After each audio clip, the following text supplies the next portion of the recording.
Mira, yo para la editorial que voy a hacer hoy, voy a tocar un tema que se ha oído mucho en la semana, que son los primeros 365 días de la gestión y del aniversario de la asunción al Poder Ejecutivo de Javier Milei. La verdad, vos sabés que fue una gran sorpresa que hubo para los argentinos que este outsider de la política, que en las PASO había salido tercero, ganara la presidencia. Y despertaba grandes expectativas sobre cuál iba a ser la suerte de su gestión, es decir, del ejercicio del poder.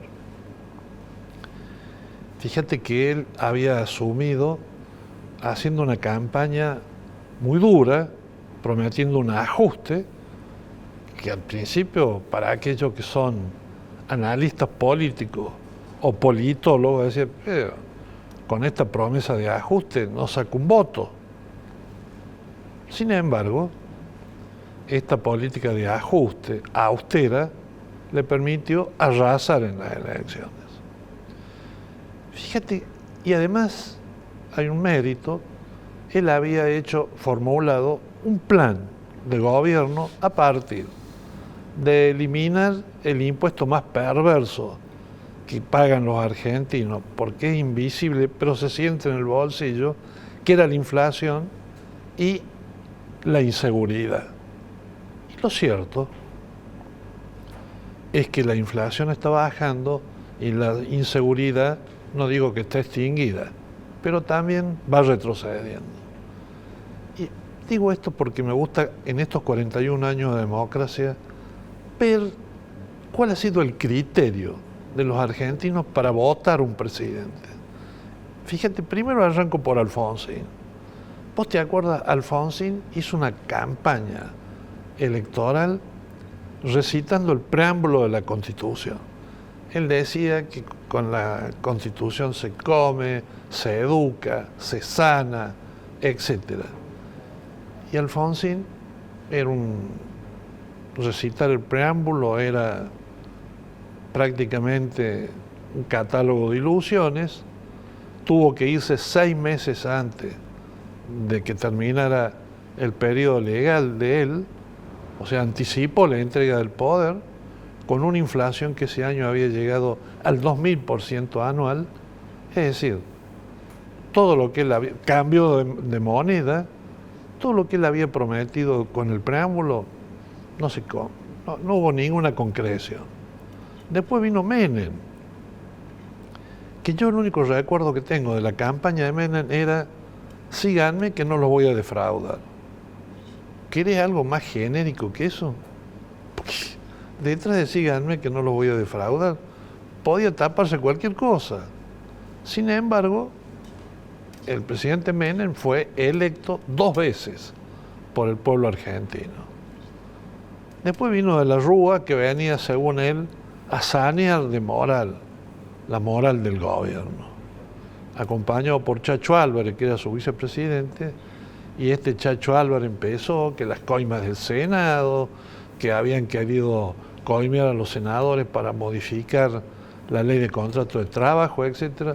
Lo cierto es que de la Rúa duró 2 años, porque fue eyectado del poder.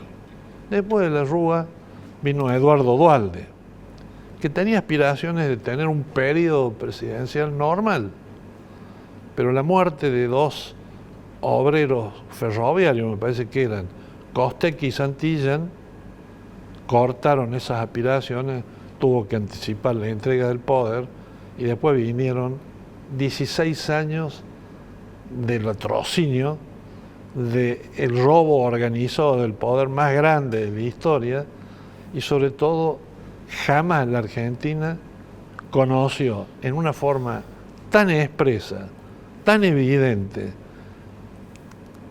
y tan descarnada la corrupción de los gobiernos menemistas, que hasta hoy la sentimos. Pero hay mucha gente que a esa corrupción parece perdonarla. Yo no la perdono.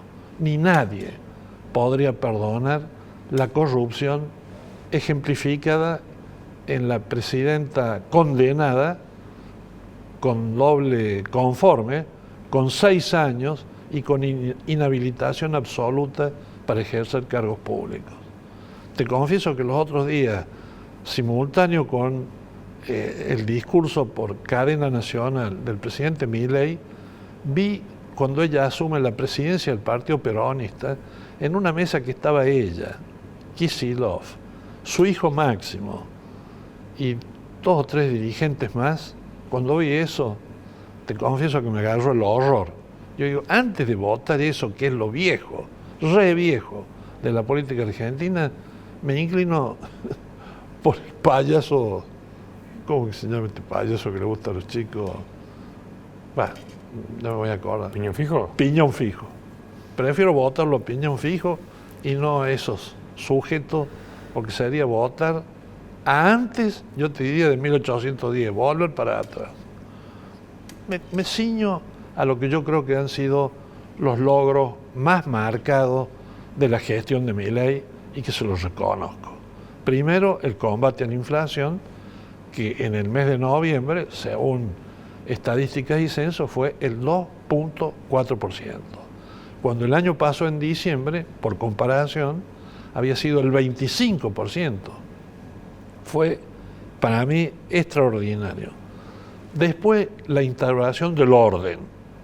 Lo cierto es que el gobierno nacional en Buenos Aires, que era el caos, porque a mí me contaban amigos, tuve oportunidad de verlo, el caos que había alrededor del obelisco y en el centro porteño, con piquete, carpas, campamentos, etcétera, era brutal.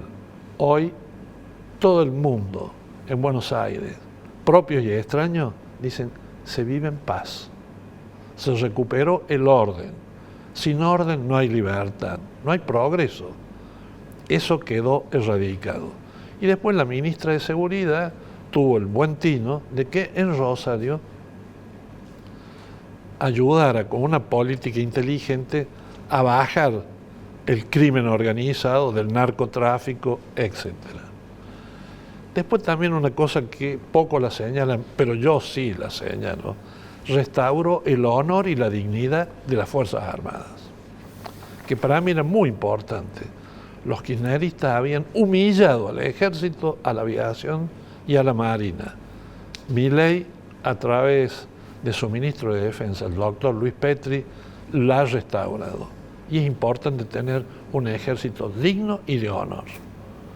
Después, fíjate vos, en el plano internacional ha puesto a la Argentina de vuelta entre las primeras naciones del mundo. El prestigio argentino hoy está en el Financial Times, en la revista Time, en los diarios del mundo, cuando estábamos a la cola de los países de este mundo.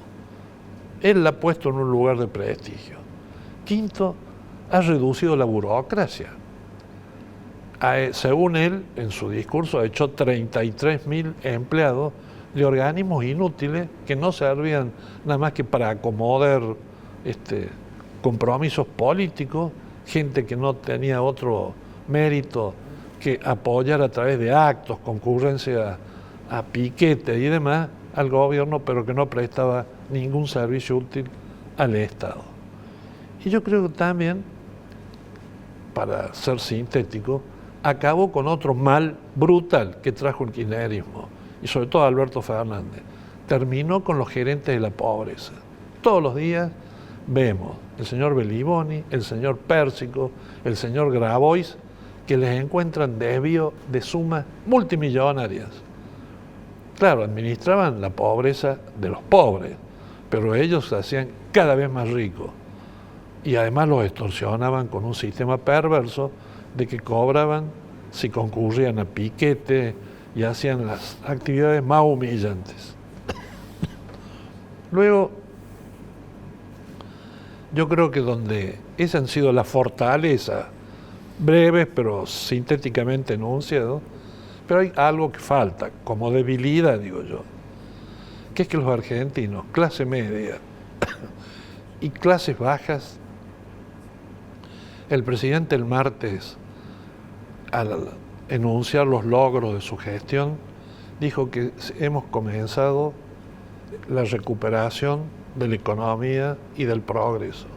Hay gente que ahora dice, bueno, ¿cuándo me llega? La queremos ver, porque nos hace falta empezar a gozar del derrame de esta nueva prosperidad por la que empezaría a marchar nuestro país.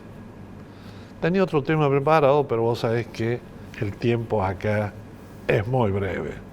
Por eso yo le digo, señores, hay que seguir muy de cerca la gestión del presidente Milei. Sobre todo la opinión pública hoy ha cobrado una importancia enorme a través de los medios electrónicos, de la multitud de medios electrónicos que puede usar cualquiera, es fantástica para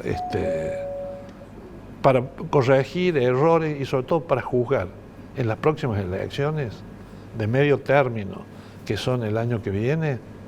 Fijémonos bien, premiemos al presidente si es consecuente con sus principios y sigue en la línea del progreso.